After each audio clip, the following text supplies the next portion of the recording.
안녕하세요. 오늘 포유 손님은 서울대교구 사회사목국 병원사목위원장 김지형 제어로지어 신부님입니다. 신부님 안녕하세요. 네, 반갑습니다. 안녕하세요. 반갑습니다.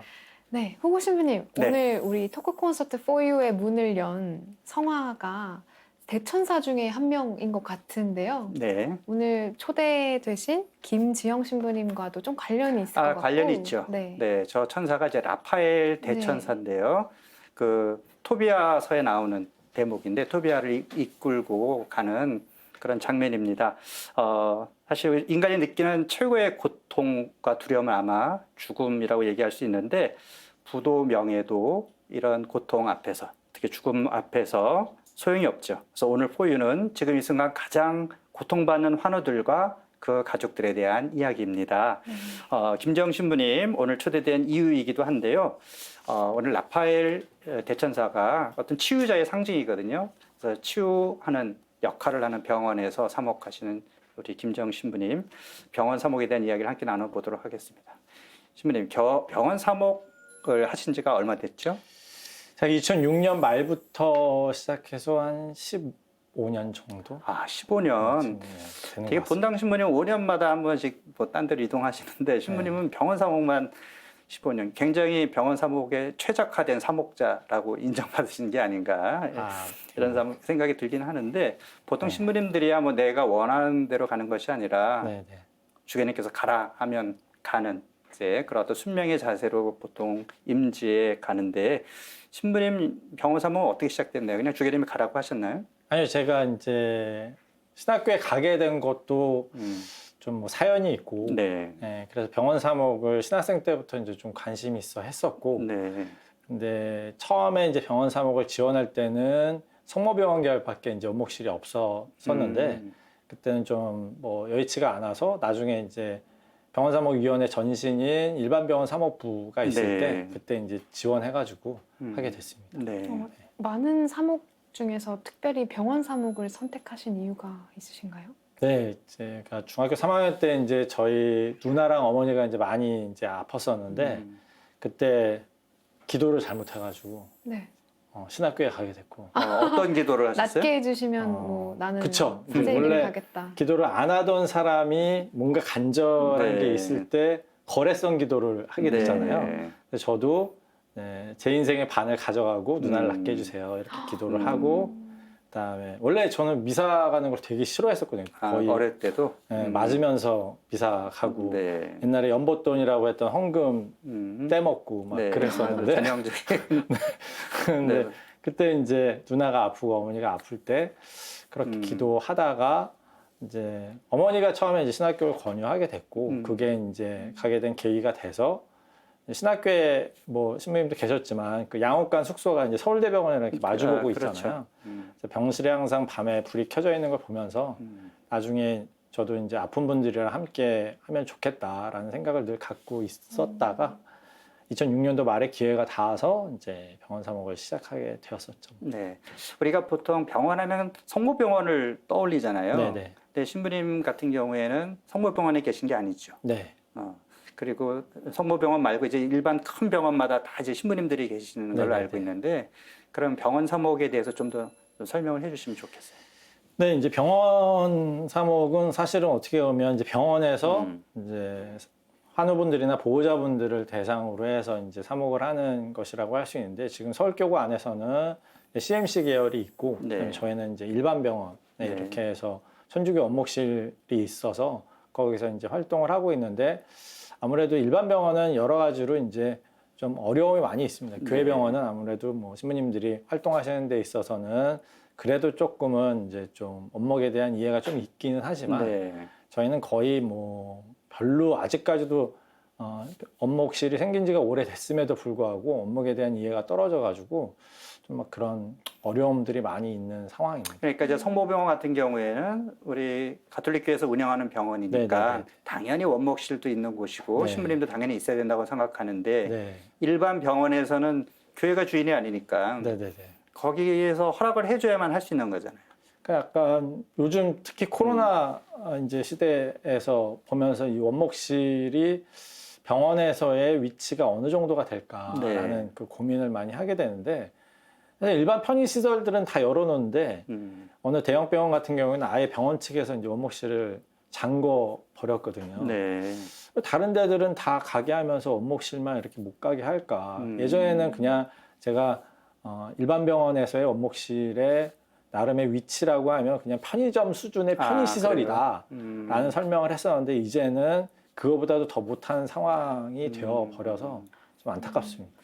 신부님, 내가 이렇게까지 해서 이 일을 해야 하나 하는 생각이 드실 정도로 면박을 당하신 경험도 있으시다고. 네, 뭐 네. 많이 있습니다. 이제 간호사가 이제 하다못해 봉송체든 병자성사든 뭐 그걸 사실 하는 시간은 시간적으로 오랜 시간이 걸리지는 않거든요. 그런데도 와가지고 이제 종교행위 하지 마라. 이렇게 뭐 흔히 잡상인처럼 이렇게 취급해가지고 하는 경우들도 있고 중환자실 같은 경우에 이제 병자성사 위독해서 급히 이제 가야 되는데 거기에서 이제 면회 시간에 맞춰서 와라. 아니면 배를 누르고 기다리고 있는데도 연락이 안 오는 거죠. 하염없이 이제 기다리고 있다가 들어가야 되는 그런 어려움들이 일반 병원에서는 뭐 자주 있어 왔었죠. 저는 이제 원목이라는 얘기를 오늘 처음 들어봤어요. 그래서 저한테 되게 생소하고 하지만 제가 만약에 제가 아프거나 누군가 가족이 아플 때 병원에 있으면 아, 신부님께 찾아가면 되나? 이런 생각을 좀 하게 되는데 신부님의 하루 일과는 그럼 어떠신 건지 병원에서 어떤 일을 하시는지 좀 쉽게 좀 설명해 주실 수 있을까요? 뭐 아주 다양하게 하는데 주된 일은 주로 이제 병실을 가서 환우분들이나 보호자분들을 만나서 저희는 이제 성사적 돌봄이 있고 뭐 병자성사나 뭐 기도나 뭐 봉송체나 뭐 미사 뭐 이런 것들도 하지만 주로 하는 건 이제 영적 돌봄이라는 거를 하거든요. 그분들이 지금 겪고 있는 어려움이 뭔지 슬픔이나 고통이나 때로는 분노도 있고 이런데 그런 감정들에 대한 이야기를 경청해 주고 공감해 주면서 이제 동반해 주는 역할들을 하고 있죠. 그래서 큰 병원 같은 경우에는 환자분들이 워낙에 많으시니까 원목자들이 다 감당하기가 어려워요. 그래서 이제 봉사자분들에 대한 양성도 이제 같이 곁들여서 이제 해야 되는 것이고 또 교우회분들 병원에서 활동하고 계시는 신자분들에 대한 또 신앙적인 도움도 이제 또 드려야 되는 거고 또 의대생들이 있으면 의대생들에 대한 또 도움도 주면서 그렇게 지내고 있죠. 그러니까 병원이라는 곳이 환자가 병을 고치는 그런 곳일 뿐만 아니라 그건 기본이고 환자나 그 보호자 가족들이 겪는 그 아픔이죠. 가족 중에 누가 아프면 가족들 전부가 힘들잖아요. 그런 가족들에게 또 위로를 해줄 수 있고 또 이야기도 들어줄 수 있고 또 신자인 경우에는 그런 병을 계기로 고해성사를 본다든지 그런 성사적인 도움을 요청할 수 있죠. 그렇죠. 그런 의미에서 병원 사목은 꼭 필요하다고 보시는 거죠. 그렇죠. 또 예수님이 어떻게 보면 가장 많이 만났던 분들이 아픈 분들이었고 아픈 분들이 사실은 간절함이 되게 많잖아요. 그럴 때 이제 하느님의 그런 구원의 손길을 이런 원목자나 봉사자분들을 통해서 조금이나마 이제 전달해 줄 수 있는 거에 기회가 되니까. 그리고 저도 저희 누나랑 어머니가 많이 아팠을 때 신부님이나 수녀님들이 많이 기도해 주고 뭐 이런 거 기억해 주고 기도해 준다는 보호자로서의 그 체험이 있으시군요. 그러니까 그게 얼마나 큰 힘이 되고 위로가 되는지를 이제 알게 되어서 저도 이렇게 오래 하게 된 거죠. 그렇군요. 그러면 이제 원목 신부님 말고 아까 봉사자들이 있다 그랬는데 그럼 봉사자들은 어떤 역할을 하는 건가요? 그러니까 이게 각 환자나 보호자분들의 그 이슈라고 표현을 하는데 이게 상황에 따라서 이제 다 다릅니다. 때로는 이제 사제에게 상처를 받으신 분들이 있고요. 그런 분들 같은 경우에는 오히려 저보다는 수녀님이나 봉사자분들이 가는 게 낫고 때로는 이제 또 남성인 뭐 아버지나 남편에게 상처를 받은 경우는 또 저보다는 또 수녀님이나 봉사자분들이 가시는 경우가 훨씬 더 이제 낫거든요. 그래서 원목자도 사제로서 또 수도자로서도 필요하지만 때로는 사제를 만나고 수도자를 만나는 게 이제 부담스럽게 느끼시는 분들은 봉사자분들이 이제 가서 이제 해주시고 지금 사실은 이제 일반 병원에서는 환자 파악이 제일 어렵거든요. 병원에서 이제 정보를 공유해주지 않기 때문에 그래서 원목 봉사자분들이 병실을 다 돌면서 환자를 이제 파악하시는데 그 일도 이제 봉사자분들도 정말 홀대 아닌 홀대를 많이 당하시고 그래서 많이 힘드시죠. 뭐 신부님도 박대당하는 경우가 있는데 평신도들은 더 어려움이 있을 것 같은데 그러면 봉사자 평신도로서 이제 봉사하려면 어떤 훈련이 또 있어야 되지 않을까요?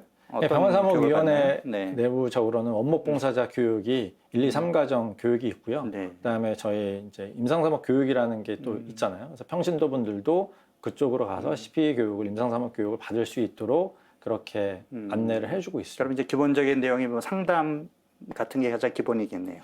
대화법이 대화법. 주로 합니다. 네. 네. 그래서 그 환자나 가족들이 편하게 얘기할 수 있도록 네네네. 들어주는 그런 네. 대화법. 네. 네. 환자의 심리가 어떤지도 이제 의료진들 통해 가지고 이제 배우기도 하고 그럴 때 어떤 식으로 대화를 이끌어 나가고 함께 동반해 주는지를 네. 어떻게 보면 나름 트레이닝을 그렇군요. 갖는 시간인 거죠. 그러면 신부님께서 만난 혹시 환자나 보호자 중에 특별히 네. 기억에 남는 분들이 있다면 제가 이제 이렇게 인터뷰할 때마다 이제 많이 네. 얘기했었던 그 어린 아이가 있습니다. 네. 라파엘라라고. 음. 제가 이제 서울 아산병원에 있을 때 아이는 이제 태어나서 얼마 안 됐을 때부터 이제 아팠습니다. 네. 근데 이제 병실을 가서 이제 한 3, 4년간 계속 이제 기도 방문을 하면서 이제 만나주는데 초등학생이다 보니까 가서 한 30분 정도 같이 이제 놀아주는 역할을 이제 제가 해주고 마칠 때 이제 기도해주고 안수해주고 네. 나오는데 어느 날인가 그 라파엘라가 저한테 엄마가 잠깐 나가 있는 사이에 저한테 이제 질문을 하는 거죠. 신부님 왜 저는 이렇게 태어났을까요? 라고 이렇게 질문을 하는 거예요. 근데 그 질문이 뭔가 그리고 나는 그 질문이 내가 생각하는 그게 맞으면 나는 뭐라고 대답을 해줘야 되지? 네. 막 이렇게 고민에 빠져 있을 때 다시 이제 제가 질문했어요. 라파엘라 그게 정확하게 어떤 질문이야? 라고 물었더니 전 왜 아프게 태어났을까요? 라고 이렇게 얘기를 하는 거죠. 제가 거기에서 해줄 말이 없잖아요. 제가 알 수 있는 부분이 네. 아니어서. 그래서 라파엘라야 그건 잘 모르겠고 그냥 신부님이 라파엘라를 얼마나 아끼고 사랑하는지는 알겠어? 그건 알겠대요. 근데 신부님이 이 정도로 사랑하고 아끼는데 하느님은 더 라파엘라를 많이 아끼고 사랑한다는 거는 신부님이 그건 확실히 얘기해 줄 수 있겠어.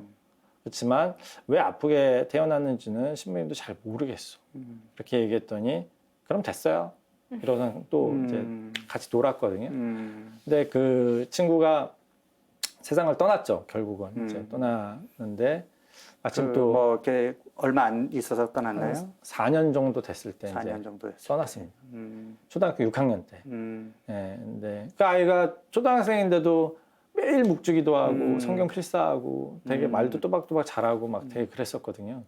근데 그 아이가 세상을 떠나서 장례미사를 이제 아무래도 부모님이 이제 저한테 이제 부탁을 하죠. 근데 장례미사 한 날이 공교롭게도 제 이제 생일이었어요. 네, 그래가지고 라파엘라에 대한 이제 제가 이야기처럼 이제 강론을 하면서 라파엘라 오늘이 신부님 태어난 날이고 라파엘라는 오늘 하늘에서 태어난 날일 거다. 그래서 신부님 생일에 늘 라파엘라를 기억하면서 이렇게 보내볼게라고 이야기를 했었죠. 그 외에도 뭐 너무나 많은 환우분들 만나면서 다양한 사연들의 다양한 이야기들을 이렇게 들어보면 안타깝고 마음 아프고 이런 사연들이 이제 너무나 많았었죠. 특히 네. 이제 큰 병원들 같은 경우에는 이제 중증도가 이제 높다 보니까 그렇죠. 뭐 희귀 질환에다가 말기암에다가 막 이런 분들이 많다 보니까 정말 뭐 장례미사도 이렇게 많이 해본 적이 없고 사실 뭐 병자성사는 당연히 뭐 많이 하는 거고 장례미사는 진짜 1년에 많이 할 때는 한 50분 정도 이렇게 하는데 뭐 가장 어린 아이는 태어난 지 이제 2주 된 아기부터 이제 뭐 다양한 연령대의 학생들이나 젊은 부부나 아니면 뭐 연세 드신 분들이나 이런 분들을 하면서 참 가슴 아픈 일들도 많지만 그래도 그런 분들한테 함께 해줄 수 있다는 거가 이제 저는 되게 이제 기억이 많이 남고 그렇습니다. 네.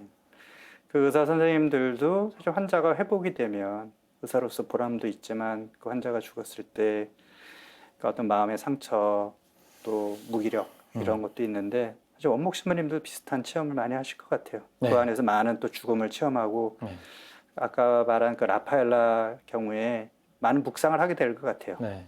죽음의 의미가 무엇인지 더군다나 이렇게 어린 아이의 네. 죽음이 무엇인지 신부님 나름대로 이렇게 많은 사람들의 죽음을 경험하면서 어떤 하느님의 섭리, 어떤 인간의 어떤 삶의 의미 이런 거에 대해서 좀 어떤 묵상이나 체험이 좀 내적인 그런 체험이 좀 있지 않았을까 이런 생각이 드는데. 제가 뭐 신부 생활한 지 벌써 뭐 20년이 넘었었어도 하느님의 뜻을 다 헤아리기는 어려운 것 같고 그렇지만 확실한 거는 뭐 신부님도 더 잘 아시겠지만 정말 생명은 하느님이 하시는 거구나. 아무리 의료진이 뭐 이제 얼마 안 남았습니다라고 얘기를 해도 뭐 그 어려운 가운데서도 이제 조금씩 이제 회복하시는 분들도 있고 아 내일 퇴원하세요라고 얘기했는데 하룻밤 사이에 그래요. 돌아가시는 분들도 있고 하기 때문에 아 확실히 생명을 주관하시는 분은 하느님이구나. 그리고 우리가 언제든지 하느님한테 불려갈 수 있기 때문에 그걸 막연하게 이제 두렵다고 생각해서 이제 준비를 잘 안 하잖아요. 죽음에 네. 대해서. 근데 그게 아니라 언제든 하느님 앞에 갈 수 있는 것이기 때문에 우리가 그거를 하루를 살면 하루 더 하느님께 다가가는 시간이 다가왔다라는 것을 기억하면서 지내야 되지 않겠나라는 생각을 많이 하게 됐었습니다. 네. 어떻게 보면 우리가 숨쉬고 살아가는 것이 당연한 것이 아니라 하루하루가 사실 하느님의 네. 선물이라는 거. 네. 그래서 겸손하게 그리고 최선을 다해서 살아가야 된다. 죽음마저도 우리가 하느님께 돌려드릴 수 있는 그런 겸허함이 필요하지 않을까 이런 생각이 드는데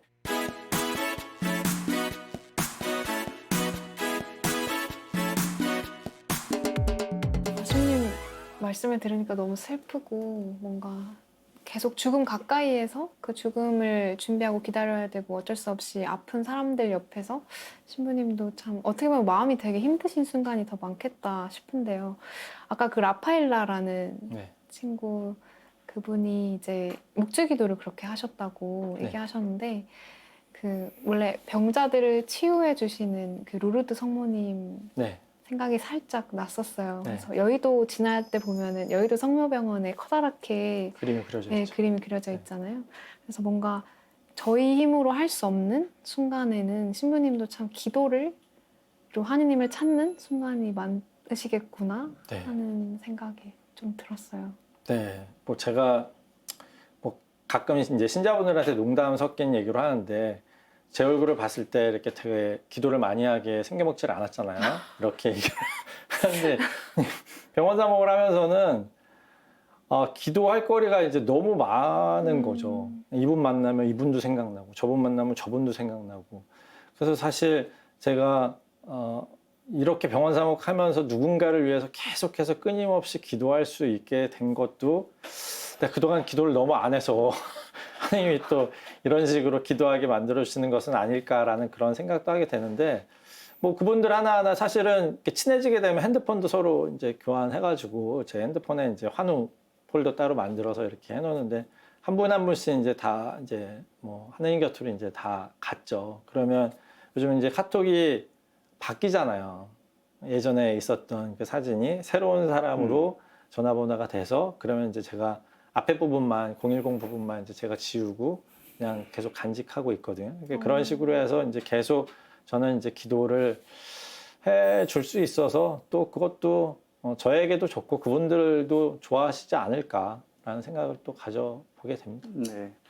그 루르드 하면은 이제 그 프랑스의 작은 마을이고 그렇죠. 성모님 발현했던 네. 곳이고 또 거기서 성모님이 그 벨라데타 성모님을 만난 그 소녀 벨라데타에게 이제 샘물을 파괴했고 네. 그 샘물로 많은 분들이 사실 실제 치유를 받았고 그래서 세계적으로 많은 이제 병자들이 또 몰려오기도 하고 지금도 이제 치유의 기적이 일어나는 곳이죠. 그래서 그 루르드 성모님 그 발현 기념일 네. 네, 2월 12일 또 세계 병자의 날. 네. 그래서 이제 뭐 병원에서도 기념을 많이 하는데 세계 병자의 날에 그 지난 그 2월 10일에 교황님께서 담화문을 네. 발표하시면서 공감과 형제적 연대 네.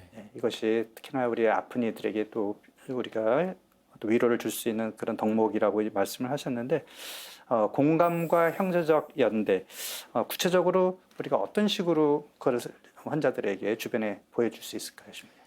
예, 그러니까 사실 이제 사제로서 본당에서 사목을 하다가 이제 원목자로서 이렇게 하면서 환우분들을 만났을 때 이 공감해 주는 거를 하기가 사실은 되게 어려웠었어요. 또 이제 남성과 또 여성의 이제 좀 차이가 있잖아요. 여성분들은 네. 공감 능력이 훨씬 더 이제 좋은데 남자고 흔히 사제로 살다 보니까 자꾸 이제 해결책을 그렇죠. 제시하려고 이렇게 네. 하는데 그게 아니라 그 흔히 환우분들이나 보호자분들이 마음이 어떤지를 정확하게 알고 그 마음이 그 슬픔이라고 하면 그 슬픔을 같이 느껴주고 때로는 분노라고 참 하면 힘들겠구나. 분노죠. 네. 참 화가 나겠구나. 네. 근데 우리는 그럴 때는 그럼 뭐 이렇게 해봐를 항상 네. 덧붙이잖아요. 네. 근데 그게 아니라 그 마음을 온전히 이제 나도 네. 느끼고 네. 표현해 주는 거. 네. 그리고 이제 형제적 연대라고 표현했지만 저는 이제 병원 산목에서 필요한 거는 공감과 이제 동반이라는 네. 표현을 쓰거든요. 네. 이제 엠마오로 가는 두 제자와 함께 그 가시면서 예수님이 나 예수야라고 이렇게 얘기하지 않고 계속 구역에서부터 있었던 얘기를 쭉 하다가 본인이 스스로 깨닫는 순간 딱 사라지시잖아요. 네. 그런 것처럼 저희가 정답을 얘기하는 게 아니라 공감해주면서 같이 이제 동반해주면서 가다 보면 결국은 그분들이 네. 구원의 길을 찾아서 갈 수 있게 되는 일을 이제 하는 거여서 네. 그런 것들이 이제 병원 사목 하는 데 있어서 필요한 부분이기 때문에 교황님께서 어떻게 보면 딱 그 두 네. 핵심을 말씀해 주신 거라는 생각이 듭니다. 네. 네. 자, 올해가 병원사목위원회 창립 20주년이다라고 들었는데 20년 이제이면 사람으로 치면 이제 성년이 되는 것이고요. 그만큼 이제 병원사목도 많이 성장했을 거라 생각이 되는데 신부님이 또 올해 그중에 한 15년을 함께하면서 뭔가 좀 더 이런 방향으로 우리 교회 병원사목이 좀 달라지면 좋겠다. 뭔가 좀 이렇게 좀 보완하면 좋겠다. 어떤 게 필요하다고 보십니까? 일단 그 원목자의 역할이 이제 되게 중요하다고 생각을 합니다. 특히 이제 원목 사제의 역할이 이제 중요하다고 생각하는데 사실 본당 주임 신부님이 누구냐에 따라서 본당 분위기가 그렇죠. 달라지는 것처럼 네. 어쩔 수 없이 이제 사제가 어떤 생각을 갖고 어떻게 살아가느냐에 따라서 이게 달라지니까 아무리 수녀님이 열심히 하시고 뭐 한다고 그래도 때로는 신부님이 안 움직이면 이게 맞아요. 안 되잖아요. 네. 봉사자들이 아무리 해도 네. 근데 이제 신부님들이 그런 생각을 갖고 해나가는 분들이 이제 점점 늘어나야 네. 어떻게 보면 원목 현장에서의 원목도 그 방향성대로 이제 갈 수 있는 것이지 않나라는 그런 생각이 이제 들어서 저도 희망사제 모임을 할 때 그래도 이제 때로는 이제 본당에서 지쳐서 이제 오는 경우들도 있지만 그것보다는 그래도 좀 더 환우분들에게 다가가려고 하는 그런 열망과 열정이 있는 신부님들이 와서 좀 으쌰으쌰해서 그런 원목 현장을 좀 잘 만들어 나갔으면 좋겠다라는 그런 바람이 있는데 이게 쉽지는 않은 것 같습니다. 그렇죠. 네. 또 어떤 경우에는 나 본당 가고 싶은데 본당에 자리가 없어서 네. 한번 본당 했으니까 이번엔 이거 한번 해봐. 이래서 가는 분도 계시면 좀 열정이 좀 부족할 수 다릅니다. 있죠. 확실히 다릅니다. 다르죠. 네. 네. 그래서 신부님들이 좀 더 이제 병원 사목에 대한 이제 관심을 갖고 그렇게 하기를 바라는 마음에서 이런저런 것들을 이제 해 나가고 있는데 뭐 이것도 뭐 가다 보면 그렇죠. 언젠가는 또 또 열매 사명 맺는 의식이 또 생기고 때가 생기겠죠. 맞습니다. 네. 그 말씀하신 사명감과 열정 이런 게 막 있다고 해도 요즘과 같은 코로나 상황에서는 네. 그 원목 활동도 되게 많이 벽에 부딪히실 때가 있을 것 같아요. 네.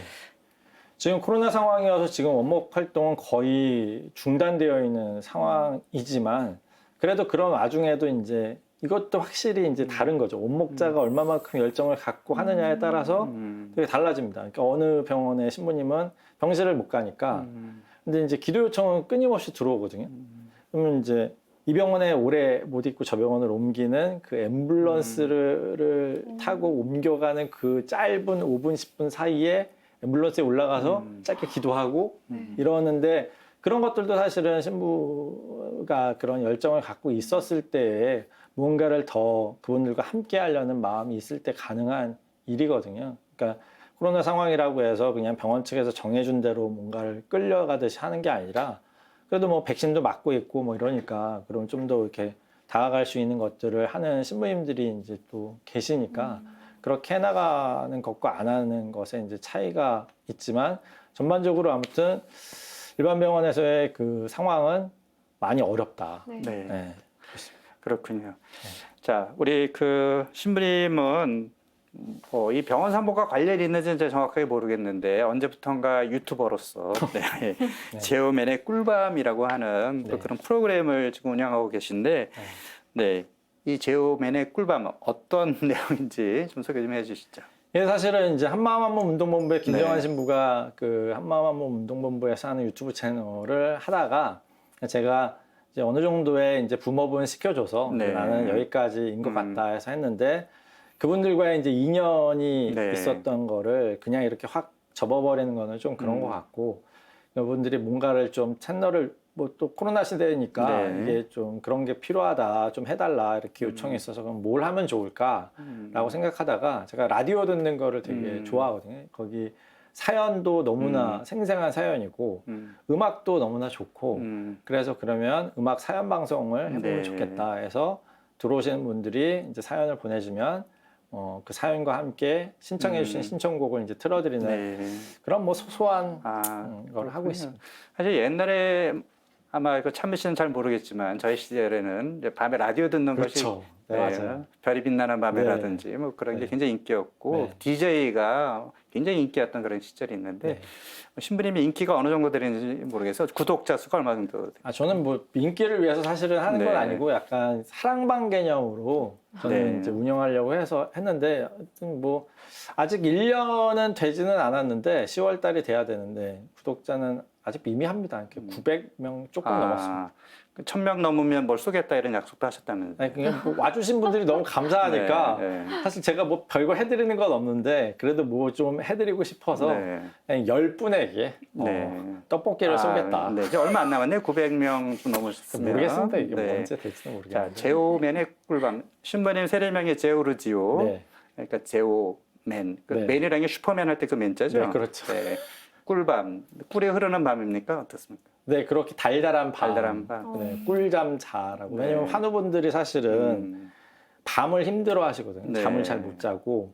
그래서 좀 많은 분들이 이 세상 각박하고 힘들지만 좀 편안한 밤이 됐으면 좋겠다. 왜냐면 사연들도 뭐 사실은 힘든 사연들이 많죠. 주로 환우분들이 많이 보내십니까? 환우분들도 보내고 네. 환우를 둔 분도 있고 아니면 개인적인 어려움도 네. 보내고 뭐 여러 가지를 보내시거든요. 음, 그런 고민이나 걱정들이 있지만 네. 서로 기도해주고 응원해주면서 네. 그 꿀밤 가족이라고 표현하는데 네. 그렇게 하면서 좀 얘기하고 나면 좀 편안하게 잠을 주무시면 좋겠다라는 생각으로 이름을 정했습니다. 그렇군요. 네. 네.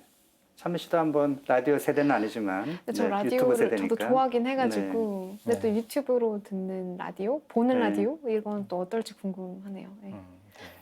네. 자, 이제 이야기를 또 정리하면서 네. 고통받는 사람들을 위한 치유의 의미가 무엇일까? 우리가 형제 자매로서 지금 어려운 시기인데 이웃에게 내가 뭐 의사도 아니지만 그래도 이 치유라는 거를 내 삶 안에서 어떻게 실천할까? 여기에 대해서 신부님 한번 정리 말씀해 주시죠. 뭐 너무 이제 치유라고 하면 이제 거창하게 느껴져가지고 부담스러워서 네. 못 하실 수 있는데 그냥 그 아파하는 분들, 힘들어하는 분들 주변에 보면은 사실은 많이 계시거든요. 네. 내 가까운 데서는 내 가족 아니면 내 옆집에서도 그런 일들이 충분히 일어날 수 있는 건데 그런 분들을 봤을 때 좀 함께 해주면 좋겠다. 뭘 대단한 거를 주는 건 아니지만 그분들이 뭐 때문에 힘든지 좀 얘기를 들어주고 내가 그래도 옆에서 함께 있어 주겠다. 아니면 내가 기도로 응원해 주겠다. 정도로만 해줘도 그분들에게는 큰 위로가 되고 힘이 된다는 거. 거기서부터 어떻게 보면 꼭 물리적인 어떤 치유는 아니더라도 마음에서부터 이런 치유가 일어나게 되는 것이니까 그렇게 옆에 힘들어하는 분들을 그냥 두지 마시고 그래도 좀 용기를 내서 좀 다가가서 그분의 이야기를 들어주는 시간들을 네. 가져보시면 좋겠다는 생각이 함께 듭니다. 하고 이야기 들어주는 것이 사실 제일 중요하군요. 네. 이 힘든 코로나 상황 속에 두 분 신부님이 혹시 우리 신자들 위해서 위로의 말씀을 한마디씩 해주실 수 있을까요? 먼저. 우리 삶 안에서 다가오는 어떤 돌풍, 회오리 바람, 이거는 우리가 피할 수 없어요. 그러나 그 와중에도 우리를 지켜주시는 분, 그 회오리 바람도 잠재울 수 있는 그런 능력을 가신 분이 늘 우리 곁에 계신다. 이런 믿음, 그 다음에 이것을 기억해낼 수만 있다면 저는 그 용기도 다시 살아나지 않을까. 그런 의미에서 우리가 기도한다라고 하는 것은 예수님께서 우리와 함께 계신다라는 것을 다시 상기시키는 것이다. 그것을 통해서 우리가 다시 용기를 얻는 것이다. 네, 저는 그런 의미의 기도, 예수님의 현존을 깨달을 수 있는 기도가 이 어려운 시기를 이겨나갈 수 있는 큰 힘이다. 저는 이렇게 생각을 합니다.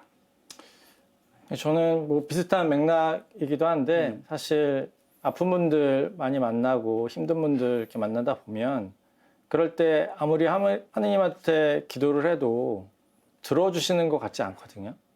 나 혼자 떠드는 것 같고 그러다 보면 하느님이 날 버리셨나 이런 생각도 들고 하느님이 내 기도만 안 들어주나 막 이런 회의감도 들고 신앙적인 흔들림이 크게 오시죠. 예. 저도 사실 누나랑 어머니가 많이 편찮으셨을 때 어머니가 밤마다 뭐 거실 나와서 울면서 기도할 때 방마다 이제 십자구상에 걸려 있잖아요. 저는 보고서 이제 막 엄청 욕했거든요. 왜 우리 누나, 우리 어머니 아프게 하냐.